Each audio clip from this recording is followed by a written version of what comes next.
আসসালামু আলাইকুম। সবাইকে আমন্ত্রণ জানাচ্ছি এবি নিউজ সংবাদে। আপনাদের সঙ্গে আছি আমি সুমাইয়া মেঘা। বাংলাদেশের সাবেক রাষ্ট্রপতি, স্বাধীনতার ঘোষক, মুক্তিযুদ্ধের অন্যতম সেক্টর কমান্ডার, বাংলাদেশ জাতীয়তাবাদী দল বিএনপির প্রতিষ্ঠাতা এবং বহুদলীয় গণতন্ত্রের প্রবক্তা শহীদ জিয়াউর রহমানের ৪৫তম শাহাদাত বার্ষিকী আজ শনিবার ৩০ মে। ১৯৮১ সালের এই দিনে চট্টগ্রাম সার্কিট হাউসে দেশি বিদেশি চক্রান্তে সেনাবাহিনীর কিছু বিপথগামী সদস্য তাকে হত্যা করে, যা বাংলাদেশের রাজনৈতিক ইতিহাসে এক গভীর শোকের দিন হিসেবে স্মরণ করা হয়। এই দিবসকে ঘিরে বিএনপি গত ২৫ মে থেকে ১ জুন পর্যন্ত ৮ দিনব্যাপী বিশেষ কর্মসূচি ঘোষণা করেছে। কর্মসূচির অংশ হিসেবে সারা দেশে বিশেষ পোস্টার প্রকাশ, দলীয় নেতাকর্মীদের কালো ব্যাজ ধারণ এবং বিভিন্ন সংবাদপত্র ও অনলাইন পোর্টালে বিশেষ ক্রোড়পত্র প্রকাশ করা হচ্ছে।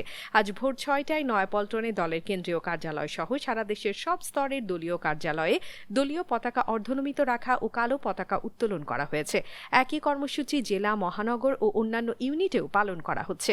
স্থানীয় সুবিধা অনুযায়ী আলোচনা সভা, দোয়া মাহফিল এবং অসচ্ছল মানুষের মধ্যে খাদ্য সামগ্রী ও বস্ত্র বিতরণ কর্মসূচিও চলছে। দিবসটির কেন্দ্রীয় কর্মসূচির অংশ হিসেবে বেলা ১১টায় প্রধানমন্ত্রী ও বিএনপি চেয়ারপারসন তারেক রহমানের নেতৃত্বে দলের জাতীয় নেতৃবৃন্দ ও সর্বস্তরের নেতাকর্মীরা শহীদ রাষ্ট্রপতি জিয়াউর রহমানের মাজারে পুষ্পস্তবক অর্পণ ও জিয়ারত করেন। ঈদের ছুটি, সড়কে যানবাহনের চাপ কমে যাওয়া এবং সাম্প্রতিক বৃষ্টিপাতের কারণে রাজধানী ঢাকায় বায়ুর মানে উল্লেখযোগ্যভাবে উন্নতি দেখা গেছে। যদিও টানা ২ দিন বৃষ্টি না থাকায় দূষণের মাত্রা কিছুটা বেড়েছে, তবুও ঢাকার বাতাস বর্তমানে সহনীয় অবস্থায় রয়েছে। শনিবার সকাল ৭টা ৪৩ মিনিটে আন্তর্জাতিক এয়ার কোয়ালিটি ইন্ডেক্স AQI অনুযায়ী ঢাকার স্কোর ছিল ৮২, যা মাঝারি মানের মধ্যে পড়ে। বিশ্বের ১২৭টি দূষিত প্রধান শহরের তালিকায় এই স্কোর নিয়ে ঢাকার অবস্থান ছিল ১৯তম। এদিন বিশ্বের সবচেয়ে দূষিত শহর ছিল সৌদি আরবের রাজধানী রিয়াদ, যার AQI স্কোর ২১৭। দ্বিতীয় স্থানে ছিল গণতান্ত্রিক কঙ্গো প্রজাতন্ত্রীর রাজধানী কিনশাসা ১৮৯। তৃতীয় স্থানে চিলির সান্তিয়াগো ১৫০। চতুর্থ স্থানে ইন্দোনেশিয়ার জাকার্তা ১৪৫ এবং পঞ্চম স্থানে ভারতের কলকাতা ১৪২ অবস্থান করে।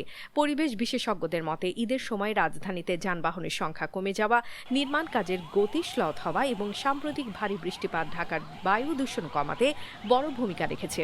বৃষ্টির পানিতে বাতাসের ধূলিকণা ধুয়ে যাওয়ায় শহরের পরিবেশ তুলনামূলকভাবে স্বস্তিদায়ক হয়েছে। অন্যদিকে দেশের সব গবেষণা শিক্ষা প্রতিষ্ঠানের সামগ্রিক মূল্যায়নে ইন্ডিপেন্ডেন্ট ইউনিভার্সিটি বাংলাদেশ IUB পঞ্চম স্থানে উঠে এসেছে, আর বিশ্ববিদ্যালয়গুলোর মধ্যে অবস্থান তৃতীয়। পদার্থবিজ্ঞান বা ফিজিক্যাল সায়েন্সেস গবেষণায় নেচার ইন্ডেক্স র্যাঙ্কিংয়ে দেশের শীর্ষস্থানীয় বিশ্ববিদ্যালয় হিসেবে বিবেচিত হয়েছে প্রতিষ্ঠানটি। আন্তর্জাতিক গবেষণা মূল্যায়ন প্ল্যাটফর্ম নেচার ইন্ডেক্স বিশ্বের শীর্ষ বিজ্ঞান ও স্বাস্থ্য বিষয়ক সাময়িকীতে প্রকাশিত গবেষণা প্রবন্ধের ভিত্তিতে এই র্যাঙ্কিং তৈরি করে।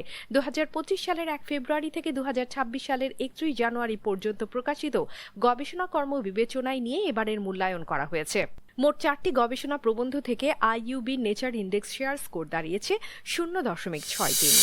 লেবাননের রাজধানী বৈরুতের দক্ষিণাঞ্চলে ইসরায়েলি হামলায় এক নারী ও ২ শিশু নিহত হয়েছে। লেবাননের স্বাস্থ্য মন্ত্রণালয় জানিয়েছে, সুইফাত শহরে এই হামলায় মোট ৩ জন প্রাণ হারিয়েছেন। নিহতদের মধ্যে রয়েছেন এক নারী, তার শিশুকন্যা এবং সিরীয় বংশোদ্ভূত আরেক শিশু। হামলায় ৩ শিশু সহ ১৫ জন আহত হয়েছেন, যাদের মধ্যে ৫ জন নারী। এর আগে ইসরায়েলি সেনাবাহিনী জানায় তারা বৈরুত এলাকায় একটি নির্ভুল হামলা চালিয়েছে, তবে লক্ষ্যবস্তু সম্পর্কে কোনো তথ্য প্রকাশ করা হয়নি। বৈরুত থেকে বার্তা সংস্থা AFP ঘটনাটি নিশ্চিত করেছে।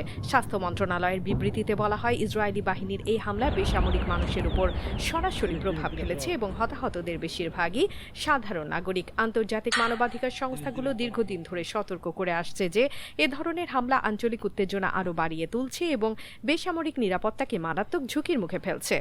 পাকিস্তানকে আন্তর্জাতিকভাবে একঘরে করার ভারতের প্রধানমন্ত্রী নরেন্দ্র মোদীর দীর্ঘদিনের কূটনৈতিক অবস্থান নিয়ে নতুন করে আলোচনা শুরু হয়েছে।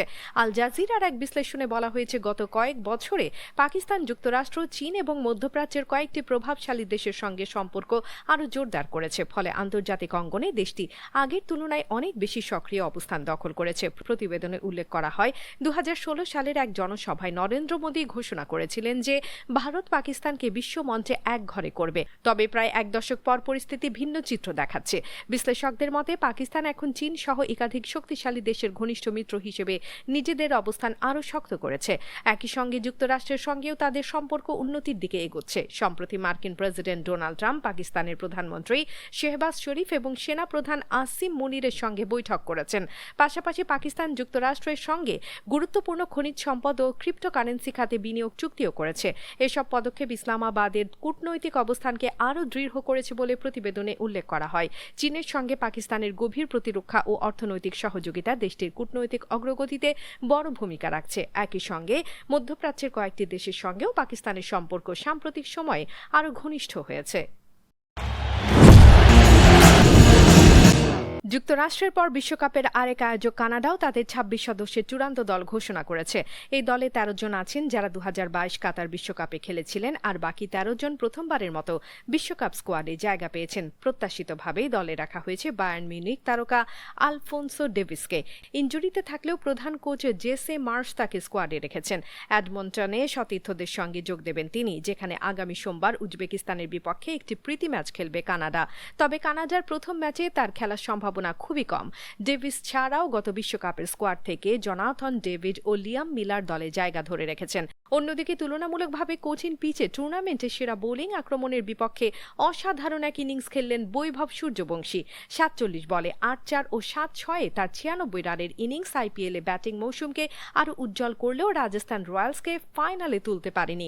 গুজরাট টাইটান্স সব ধরনের টি-20 ক্রিকেট মিলিয়ে নকআউট বা প্লে অফে দ্বিতীয় সর্বোচ্চ রান তাড়া করে জয়ের নজির গড়েছে। সূর্যবংশীর ওপর ভর করে রাজস্থান তোলে ২১৪ রান, কিন্তু গুজরাটের ব্যাটিং ছিল আরও ভয়ঙ্কর। শুভমান গিল ও সাই সুদর্শন মিলে মাত্র ১২.৫ ওভারে ১৬৭ রানের জুটি গড়ে ম্যাচের মোড় ঘুরিয়ে দেন।